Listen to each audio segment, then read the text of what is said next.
Guys आप सबका आज की इस वीडियो में। और सबसे पहले बात करते हैं हम Gunther versus master Gable, Chad Gable के बारे में, जिनका मैच हमने मंडे नाइट रॉ में देखा और भाई कितना बढ़िया मैच था।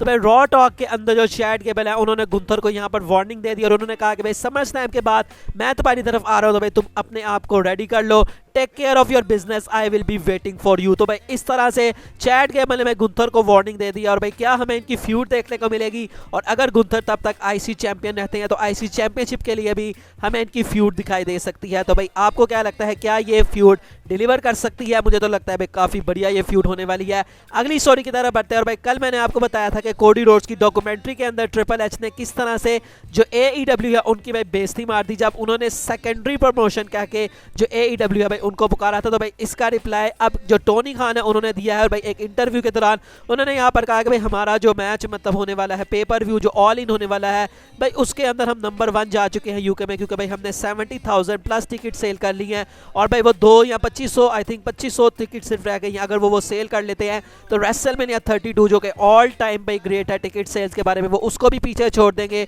और अभी तक कोई मैच भी अनाउंस नहीं हुआ उसके लिए। तो भाई उन्होंने यहाँ पर कहा कि भाई हम ये सब कुछ करें तो भाई हम नंबर 1 है, हम कोई सेकेंडरी प्रमोशन नहीं है। उन्होंने यहाँ पर कोडी रोड्स के बारे में कहा कि मुझे पता है कि ये जो भी चीज़ें थी ये कोडी रोड्स ने खुद नहीं कही होंगी, मैं कोडी की काफ़ी ज़्यादा रिस्पेक्ट करता हूँ, लेकिन भाई जो भी बंदे हैं जो कि हमें सेकेंडरी कह रहे हैं भाई अब उनको ये चीज़ नहीं करनी चाहिए। काफ़ी ऐसे मामले हैं जहाँ पर हमने WWE को काफ़ी टफ टाइम दिया है और WWE काफ़ी मामलों में सेकेंडरी हो चुकी है। तो भाई ऐसे जो टोनी खान है उन्होंने भाई इस सारी सिचुएशन को एड्रेस किया है। तो भाई अब आपको क्या लगता है, AEW WWE आप किसकी साइड में है? कमेंट सेक्शन में आप मुझे बता सकते हैं। मैट रिडल के बारे में बात करते हैं। तो भाई कल मैंने आपको बताया था कि मैट रिडल के साथ जो सिचुएशन है वो काफ़ी ज़्यादा कंफ्यूजिंग है कि उनके साथ होने क्या वाला है।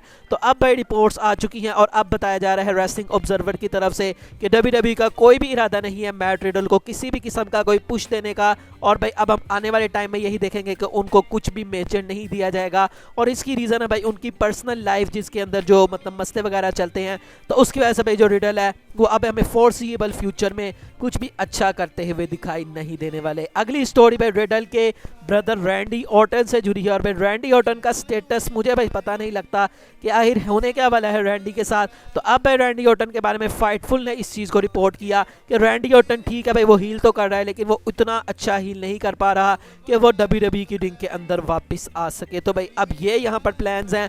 अब भाई पता नहीं भाई इस रिपोर्ट में कितनी सच्चाई है। वैसे भाई फाइटफुल की जो रिपोर्ट्स हैं वो काफ़ी ठीक होती हैं, लेकिन भाई यहाँ पर अभी फिलहाल यही बताया जा रहा है कि WWE के अभी किसी भी तरह की रैंडी ऑर्टन के साथ कन्वर्सेशन में भी नहीं है कि रैंडी ऑर्टन को उनको लेके आना है, because he is not healing as he should.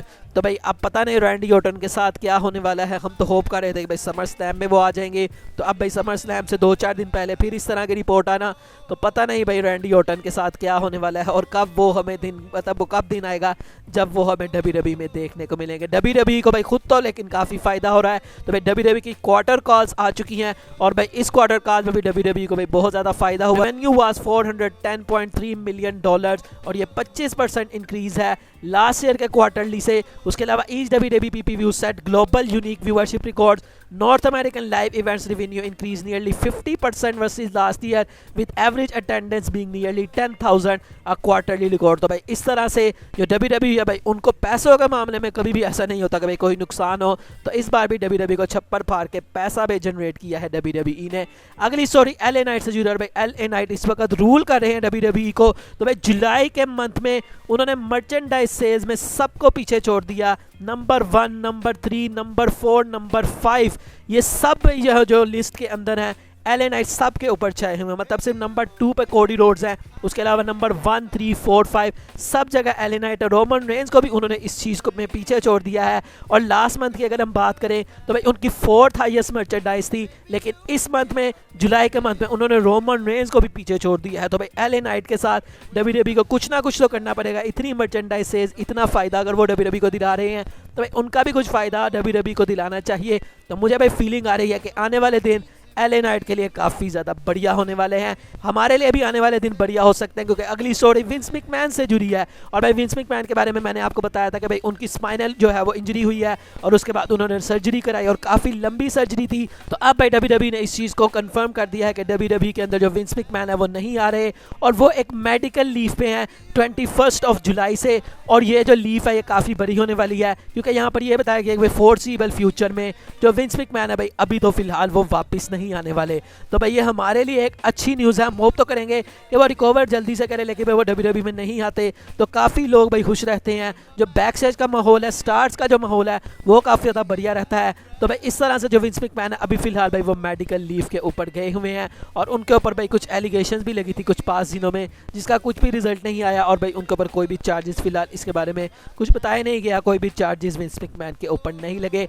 अगली स्टोरी कोडी रोड्स से जुड़ी है। तो भाई कोडी रोड्स ने जे उसो के बारे में बताया कि भाई उनसे पूछा जाता है कि अगर जे उसो हरा देता है रोमन रेंज को तो आपका क्या रिएक्शन होगा। तो भाई कोडी रोड ने यहाँ पर कहा कि अगर जो जे उसो है वो उसको हरा देता है तो भाई मुझे इससे कोई भी मसला नहीं होगा, ये काफ़ी एक अच्छी चीज़ होगी। Hats off to him, not a shade of jealousy in my body, that is as pure and good a man as you can find. तो इस तरह से जो कोडी रोड्स उन्होंने तो कहा कि भाई ठीक है, जे उसो अगर जीत जाता है तो मुझे कोई भी मसला नहीं है, मैं भाई ज़रा सा भी जेलस नहीं होने वाला। तो भाई काफ़ी लोग इस वक्त जे उसो के साथ हैं। तो क्या जे उसो एक मिरेकल पुट ऑफ कर सकेंगे समर स्लैम के अंदर, और क्या वो रोमन रेंज को डीथ्रोन कर सकेंगे of the undisputed WWE universal championship? Let's see at we SummerSlam. अगली स्टोरी ड्रू मैकिंटायर से जुड़ी है। तो भाई आई थिंक लास्ट ईयर मतलब रेसलमेनिया 38 में आई थिंक उनका मैडकैप मोस के साथ मैच हुआ था, और भाई वहां पर हमने देखा था कि उन्होंने वो जो रॉप्स वाला मूव किया था, रॉप्स तोड़ दी थी मैच खत्म होने के बाद। तो ड्रू मैकिंटायर ने इस चीज को रिवील किया कि मैंने उस स्पोर्ट को काफी ज्यादा दफा प्रैक्टिस किया था रेसलमेनिया शो शुरू होने से पहले,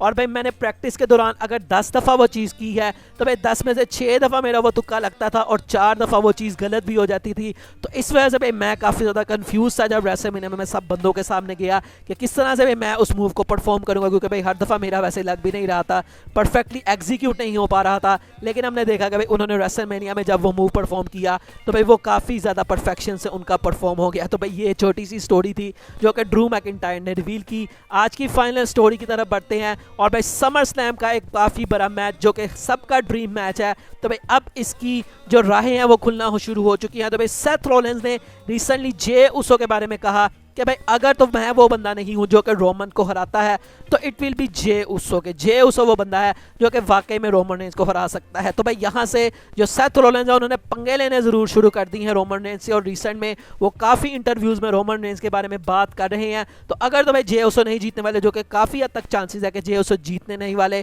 तो यहाँ से भाई जो सेथ रॉलिंस हैं वो पंगा लेना शुरू कर दिया उन्होंने रोमन रेंज के साथ। और अब भाई WWE को ये मैच सर्वाइवर सीरीज़ में करवाने की बहुत ज़्यादा ज़रूरत है, क्योंकि भाई फैंस तो इसके अंदर इन्वेस्टेड हैं ही, और उसके अलावा रॉलिंस भी अब रिसेंट में काफ़ी ज़्यादा बात कर रहे हैं रेंज के बारे में। तो भाई मुझे लगता है कि भाई यहाँ से ये सारी चीज़ें इसीलिए की जा रही हैं कि बाद में इसके राउंड अबाउट मतलब WWE भाई स्टोरी लाइन बिल्ड करे, ना कि वो हर दफ़ा भाई शील्ड की ही चीज़ को दोबारा से रेफर करे। तो आई थिंक WWE कुछ न्यू भी लाना चाहती है इस स्टोरी लाइन में। तो सर्वाइवर सीरीज में मुझे ऐसा लगता है कि भाई अब इनका मैच बहुत हद तक चांसेस है कि हमें देखने को मिलेगा। तो भाई देखने में काफ़ी ज़्यादा मज़ा आएगा। फिलहाल दोस्तों अगर आपको आज की वीडियो देखने में मज़ा आया तो लाइक कीजिएगा और चैनल को सब्सक्राइब लाजमी कर दीजिएगा। मिलेंगे नेक्स्ट वीडियो में, तब तक के लिए अल्लाह हाफिज़।